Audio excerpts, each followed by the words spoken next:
Hello everyone, मी सुदर्शन बडे तुम्हा सर्वांचं स्वागत करतो SB क्लासेसमध्ये.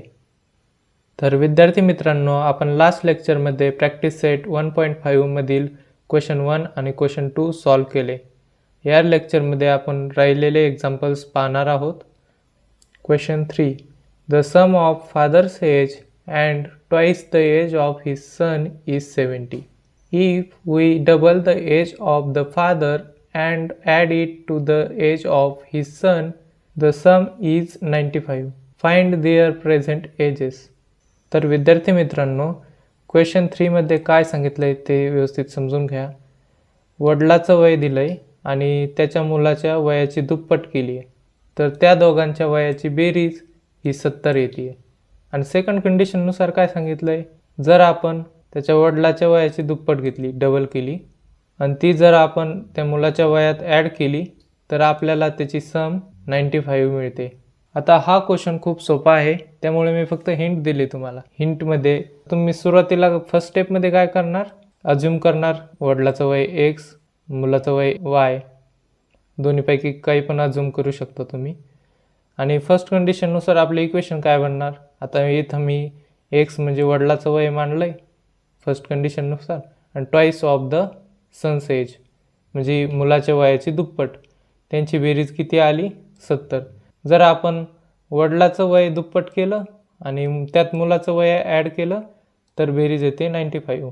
तर या 3 स्टेपनंतर तुम्हाला 2 लिनियर इक्वेशन मिळतील आणि ते लिनियर इक्वेशन तुम्ही सॉल्व केल्याच्यानंतर तुम्हाला त्यांचे प्रेझेंट एज काय आहे, सध्याचे चालू वय, ते मिळून जाईल. तर हा क्वेश्चन तुम्ही सॉल्व करू शकता.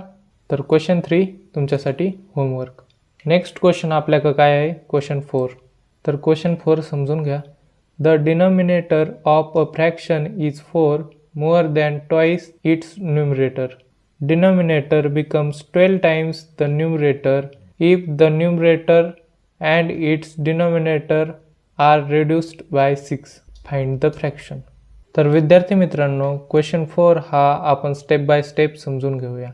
तर फर्स्ट स्टेप आपण वर्ड प्रॉब्लेममध्ये काय करतो, जे शोधायला सांगितलं आहे ते आपण x आणि yच्या फॉर्ममध्ये सपोज करतो.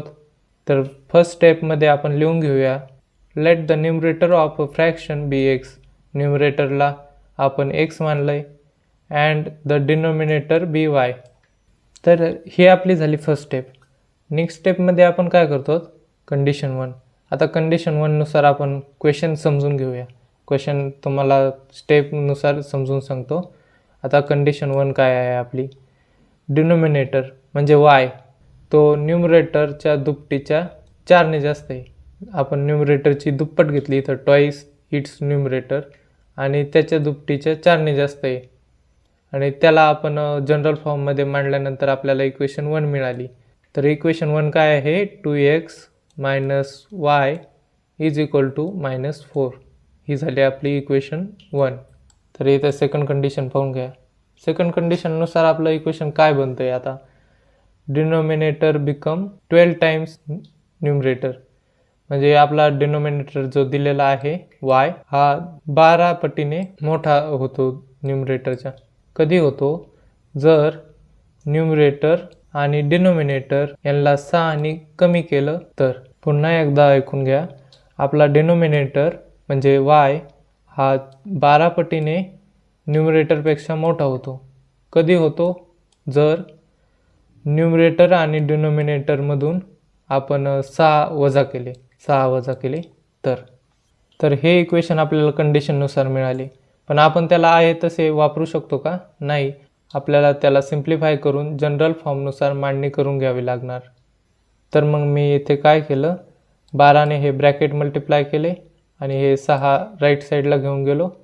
त्यानंतर आपल्याला y is equal to 12x minus 72 plus 6 आणि याला पुन्हा सिम्प्लिफाय केल्यानंतर आपल्याला इक्वेशन मिळाली जी जनरल फॉर्मनुसार मांडलेली आहे, 12x minus y is equal to 66. आता आपण सिम्प्लिफिकेशन करून घेतलं आहे. आपल्याकडे इक्वेशन 1 आहे आणि आपल्याकडे इक्वेशन 2 पण आहे. आता आपल्याला काय करून घ्यायचं आहे, या दोन्ही इक्वेशन्सला सॉल्व करून घ्यायचं आहे. तर आपल्याला या इक्वेशनमध्ये y कॉमन दिसतंय, जे दोन्ही याच्यात पण -y अवेलेबल आहे. तर आपण वजाबाकी दोन्ही इक्वेशनची जर केली तर आपल्याला y हे कॅन्सल होऊन जाईल, म्हणून आपण सबट्रॅक्शन केली या दोन्ही इक्वेशनची. तर सबट्रॅक्शन कशी केली आहे, इक्वेशन 1 जे आहे ते आपण इक्वेशन 2 मधून सबट्रॅक्ट केले आहे. तर त्यानुसार आपल्याला काय मिळतं आहे, हे जे 2x होते ते मायनस झाले, जे -y होते ते प्लस झाले, आणि जे -4 होते ते +4 झाले.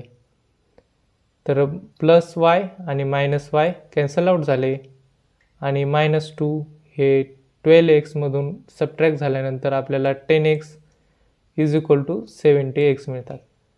आता 10 ने 70ला भाग दिल्यानंतर आपल्याला x = 7 मिळाले. तर या स्टेपमधून आपण x फाइंड केला, म्हणजे न्यूमरेटर आपला फाइंड केला. आता आपण डिनोमिनेटर म्हणजे yला शोधणार आहोत. त्यासाठी आपण काय करतो, एक्सची किंमत कोणत्या पण एका इक्वेशनमध्ये मांडू शकतो. तर मी एक्सची किंमत ही इक्वेशन 1मध्ये मांडली आहे, म्हणून मी एक्सची किंमत ही इक्वेशन 1मध्ये मांडली आहे. मग इक्वेशन 1मध्ये किंमत मांडल्यानंतर आपल्याला काय मिळतं आहे, 2 × 7 - y = -4 ही आपली इक्वेशन 1 होती. त्यामध्ये एक्सची किंमत 7 मांडली. आता 7ने मल्टिप्लाय केल्यानंतर हे 14 होईल. ते जर राईट साईडला घेऊन गेलो 14 तर -14 होईल. तर -4 आणि -14 आपल्याला किती मिळणार, -18 मिळणार. -18, पण आपले y हे मायनस आहे आणि त्या 18चे जे मायनस आहे कॅन्सल आउट होणार, आणि आपल्याला y = 18 असे मिळणार. तर आपल्याला एक्सची व्हॅल्यू मिळाली, वायची व्हॅल्यू मिळाली, म्हणजेच आपलं न्यूमरेटर पण माहीत झाला आणि डिनोमिनेटर पण माहीत झाला. तर आपण फायनली आन्सर लिहू शकतो का, the fraction is x / y = 7/18. तर अशा प्रकारे आपण आपली फ्रॅक्शन शोधली. तर आपण क्वेश्चन 5 पाहणार आहोत. हा पण क्वेश्चन आपण स्टेप बाय स्टेप समजून घेऊया. 2 types of boxes A, B are to be placed in a truck having capacity of 10 tons. When 150 boxes of type A and 100 boxes of type B are loaded in the truck, its weighs 10 ton. But when 260 boxes of type A are loaded in the truck, it can still accommodate 40 boxes of type B, so that it is fully loaded. Find the weight of each type of box. तर question 5 मध्ये आपल्याला काय सांगितलं आहे, ए आणि बी boxes दिलेले आहेत आणि त्यांचं आपल्याला वेट शोधायचं आहे, वजन शोधायचं आहे. आपल्याकडे जी माल वाहतूक करणारी ट्रक आहे ती 10 टन इतकं वजन वाहू शकते. तर फर्स्ट स्टेपमध्ये आपण काय करतो, ए टाईपचे जे बॉक्सेस त्यांचं वजन x आहे, तर बी टाईपचे जे बॉक्सेस त्यांचं वजन y आहे, आणि ट्रकची कॅपॅसिटी जी आहे ती 10 टन्स आहे. आता 10 टन्स म्हणजे किती, तर 10,000 किलोग्रॅम्स. आता यानंतरच्या स्टेपमध्ये आपण फर्स्ट कंडिशन वापरू. आता फर्स्ट कंडिशन काय सांगितली, आपली जी ट्रक आहे त्यामध्ये 150 बॉक्स हे ए टाईपचे भरले आणि 100 बॉक्स बी टाईपचे भरले, तर आपली ट्रक 10 टन्स म्हणजे फुल होते. ही झाली आपली कंडिशन 1, आणि ही ऑलरेडी जनरल फॉर्ममध्ये आहे. आता थर्ड स्टेपमध्ये आपली कंडिशन सेकंड ही पाहून घेऊ आपण. तर सेकंड कंडिशनमध्ये काय सांगितलं आहे, आपल्याकडं 260 बॉक्सेस हे ए टाईपचे आहेत, तर तरी पण त्याच्यात 40 बॉक्स बी टाईपचे बसू शकते ट्रकमध्ये, तरच ती फुल लोड होती. हे झाले आपले इक्वेशन 2. आता आपल्याला 2 सायमल्टेनियस इक्वेशन तर मिळाल्या, पण त्या खूप हेवी नाहीत का वाटत, म्हणजे खूप मोठाल्या संख्या दिसतात त्यामध्ये. तर यासाठी आपण एक उपाय करू शकतो, म्हणजे यातून काही जर डिवाईड करता आलं तर डिवाईड केल्यानंतर आपले इक्वेशन छोटे छोटे बनतील. म्हणून नेक्स्ट स्टेपमध्ये आपण काय केलं, इक्वेशन 1 आणि इक्वेशन 2ला 10नी डिवाईड केलं आहे. तर मग आपले इक्वेशन थोडे छोटे झाले, म्हणजेच आपल्याला नवीन इक्वेशन काय मिळाले, 15x + 10y = 1000, आणि सेकंड इक्वेशन मिळाले 26x + 4y = 1000. तर यांना आपण नंबरिंग दिली इक्वेशन 3 आणि इक्वेशन 4. तर येथे काय झालं आहे, आपली कोणतीच टर्म ही सेम नाही, म्हणजे आपण ॲडिशन ना सबट्रॅक्शन दोन्ही करू शकत नाही. त्यामुळं आपण पुन्हा एकदा मल्टिप्लिकेशन करून घेऊया हे छोट्या इक्वेशनला. तर नेक्स्ट स्टेपमध्ये आपण मल्टिप्लिकेशन करून घेऊ. इक्वेशन 3ला 2ने मल्टिप्लाय केलं आहे, तर इक्वेशन 4ला 5ने मल्टिप्लाय केलं आहे. मग आपल्याला न्यू इक्वेशन्स काय मिळाल्या? 30x + 20y = 2000 and 130x + 20y = 5000. यांना आपण इक्वेशन 5 आणि इक्वेशन 6 मानलं. तर या स्टेपमुळे आपल्याला y हे सेम मिळाले दोन्ही इक्वेशनमध्ये. म्हणजे आपण सबट्रॅक्शन जर केली तर y हे कॅन्सल आउट होऊन जातील. तर नेक्स्ट स्टेपमध्ये आपण इक्वेशन 5ला इक्वेशन 6मधून सबट्रॅक्ट केले, म्हणजेच -30x झाले. हे जे +20 आहे ते पण मायनस झाले आणि हे 2000 जे पॉझिटिव्ह आहे ते पण निगेटिव्ह झाले. म्हणजेच हे निगेटिव्ह आणि हे पॉझिटिव्ह y कॅन्सल आउट होऊन गेले. आपल्या 130मधून हे 30x मायनस झाले, म्हणून आपल्याकडं 100x उरले आणि 5000मधून 2000 कॅन्सल आउट झाल्यानंतर आपल्याला 3000 मिळाले. मग 100ने 3000ला भागल्यानंतर आपल्याला x = 30 मिळाली. आता xची किंमत फाइंड केली आपण, त्यानंतर yची पण किंमत शोधू शकतो आपण. तर मग x 30 हे इक्वेशन 3मध्ये मांडून घेतले आपण. मग आपल्याला काय मिळाले? 15 × 30 + 10y = 1000. आता 15 त्रिक 45 म्हणजे 450 + 10y = 1000. आता हे 450 आपण राईट साईडला घेऊन गेलो, तर मग 1000तून 450 वजा झाले. आपल्याला मिळाले 10y = 550. तर 10ने आपण 550ला डिवाईड केल्यानंतर y = 55 मिळाले. याचबरोबर आपल्याला दोन्ही बॉक्सचं वजन मिळालं. आता आपल्या दोन्ही बॉक्सचं वजन काय आहे? ए बॉक्सचं वजन 30 kg आहे. आता मी इथं kg हे युनिट कसं दिलं, तर आपण हे 10 टन्सचं कन्व्हर्जन किलोग्रॅम्समध्ये केलं होतं, म्हणून आपण ए हा बॉक्स 30 kg आहे तर बी हा बॉक्स 55 kg आहे हे सांगू शकतो. तर विद्यार्थी मित्रांनो, हा आपल्या एक्झरसाइजमधला लास्ट क्वेश्चन आहे. हा क्वेश्चनला स्टार केलेला आहे, म्हणजे हा थोडा किचकट वाटू शकतो कारण यामध्ये क्लिअरली आपल्याला कंडिशन्स मेन्शन केलेल्या नाहीत. आता ह्या इक्वेशनमध्ये महत्त्वाचे काही पार्ट्स दिलेले आहेत. सर्वात पहिलं, आता या क्वेश्चनमध्ये आपल्याला काही महत्त्वाचे डिटेल्स दिलेले आहेत. त्यासाठी आपण सुरुवातीला क्वेश्चन वाचून घेऊया. Question 6. Out of 19,000 kilometers we shall traveled some distance by bus and some by aeroplane. Bus travels with average speed 60 kilometers per hour and the average speed of aeroplane is 700 kilometers per hour. It takes 5 hours to complete the journey. Find the distance we shall traveled by bus. तर question 6 आपल्याला काय सांगतोय? हा जो विशाल आहे तो 19,000 kilometre एवढं अंतर ट्रॅव्हल केलं आहे. आता त्याने ते ट्रॅव्हल कसं केलं आहे? तर बसने केलं आहे आणि एरोप्लेन, हे दोन प्रकारचे त्याने प्रवास केलेत. आणि तो ज्या बसनं ट्रॅव्हल केलं ती बस त्याची 60 किलोमीटरच्या स्पीडने धावत होती आणि ॲव्हरेज स्पीड विमानाचं पण सांगितलं आहे इथं. तर ॲव्हरेज एरोप्लेनचं स्पीड होतं 700 किलोमीटर्स पर आवर्स आणि तो 19,000 किलोमीटर्स 5 तासात गेला आहे. तर त्याने बसने किती डिस्टन्स ट्रॅव्हल केला हे आपल्याला शोधायला सांगितलं आहे. तर या क्वेश्चनसाठी आपल्याला एक फॉर्म्युला माहीत लागतो, डिस्टन्सचा फॉर्म्युला. आता हा फॉर्म्युला काय आहे? Distance = speed × time. आता या क्वेश्चनमध्ये आपल्याला काय काय दिलेलं आहे? त्याला टोटल टाईम किती लागला आहे ते दिलं आहे आणि स्पीड दिलेलं आहे. जर आपल्याला कोणत्या पण इक्वेशनमध्ये दोन गोष्टी माहीत असतील तर आपण तिसरी गोष्ट शोधून काढू शकतो. तर तेच आपल्याला या क्वेश्चनमध्ये करायचं आहे. आपल्याला त्याचं टोटल डिस्टन्स दिलेलं आहे, म्हणजे तो टोटल दोन्हीचं मिळून किती ट्रॅव्हल केलं आहे यावरून आपली एक इक्वेशन बनू शकते.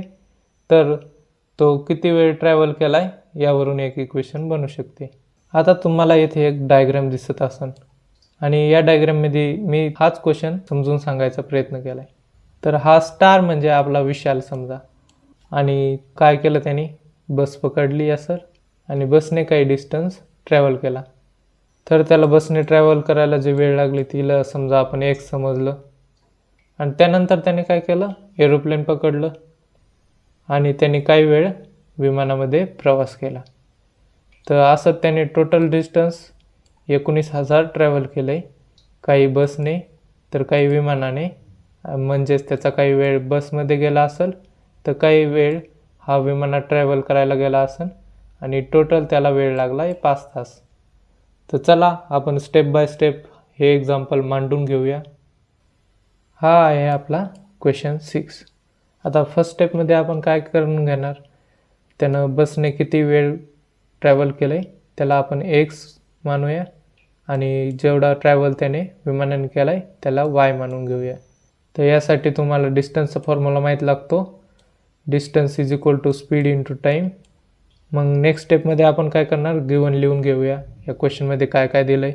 तर त्याने टोटल डिस्टन्स हे 1900 किलोमीटर्स ट्रॅव्हल केलं आहे, म्हणजे 1900 एवढं ट्रॅव्हल केलं आहे.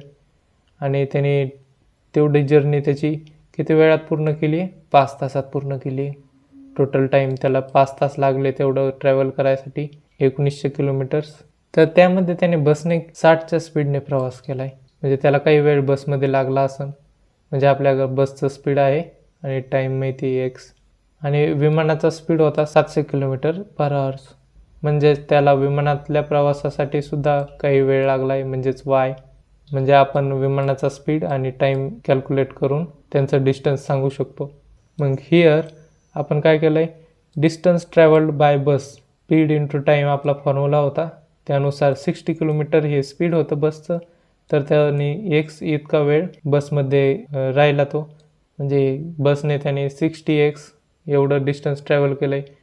तर विमानाचा स्पीड होता 700 किलोमीटर पर आवर्स आणि तो किती वेळ विमानात होता तर वाय. म्हणजेच आपल्याला डिस्टन्स किती मिळालं, 700y. हे आपण कशाच्या आधारे केलं आहे, डिस्टन्स फॉर्म्युल्यानुसार केलं आहे.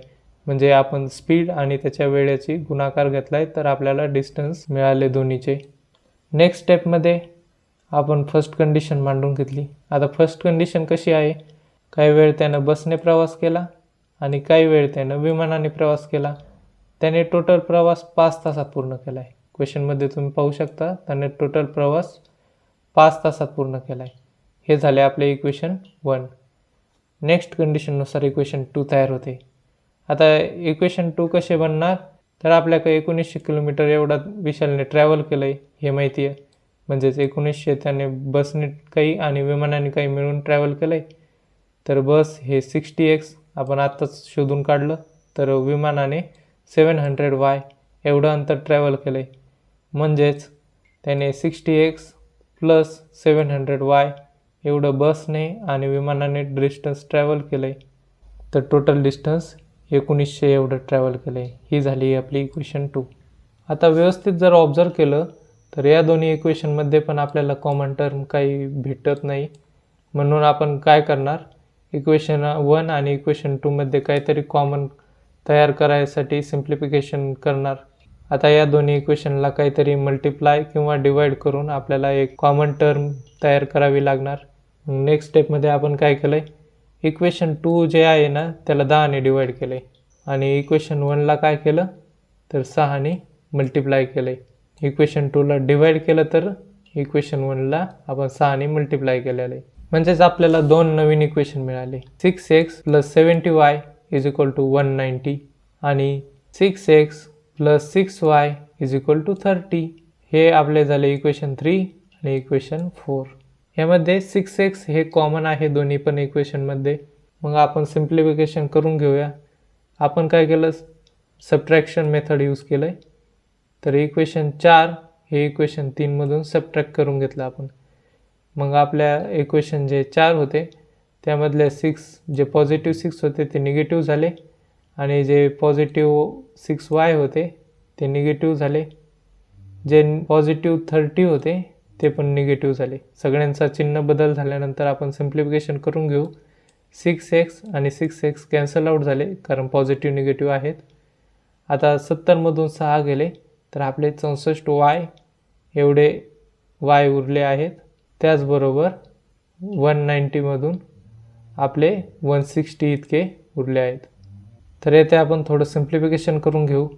160 डिवाइड बाय 164 आता याला जर 16ने डिवाइड केलं तर आपल्याला 4 मिळेल आणि याला 16ने डिवाइड केल्यानंतर आपल्याला 10 मिळते आणि 4ने जर 10ला डिवाइड केले तर आपल्याला माहिती आहे 2.5 एवढा आन्सर येते आणि अर्स म्हणजे हे वाय काय होता तर टाईम होता 2.5 तास एवढा त्याने विमानात प्रवास केला. आता या साऱ्यातून आपल्याला वाय माहीत झाला आहे तर आपण एक्स शोधू शकतो. एक्ससाठी आपण कोणत्या पण इक्वेशनमध्ये वायची किंमत टाकू. मग मी वायची किंमत ही इक्वेशन 1मध्ये टाकली आहे. तर इक्वेशन 1मध्ये वायची किंमत टाकल्यानंतर x plus 2.5 is equal to 5. आता हे 2.5 जे आहेत ते आपण राईट साईडला घेऊन गेलो ते निगेटिव्ह झाले आणि त्यांच्या सबट्रॅक्शन नंतर आपल्याला एक्सची व्हॅल्यू किती मिळाली 2.5. म्हणजेच त्याने बसमध्ये सुद्धा 2.5 तास प्रवास केला तर विमानात सुद्धा 2.5 तास प्रवास केला. पण आपला क्वेश्चन इथेच संपत नाही कारण आपल्याला त्याने बसने किती ट्रॅव्हल केलं हे शोधायला सांगितलेलं आहे. तर बसने तो 60x इतकं डिस्टन्स ट्रॅव्हल केलं. आता आपल्याला तर एक्सची व्हॅल्यू माहिती आहे म्हणजेच आपण 60ला हे मल्टिप्लाय करू शकतो. म्हणजेच डिस्टन्स विशालने बसने किती ट्रॅव्हल केलं आहे 60x. तर 60 × 2.5 इज इक्वल टू 150 किलोमीटर्स. म्हणजे 150 किलोमीटर त्याने बसने गेला तो एअरपोर्टला गेला असं तिथून त्याने एरोप्लेनने उरलेले डिस्टन्स ट्रॅव्हल केले.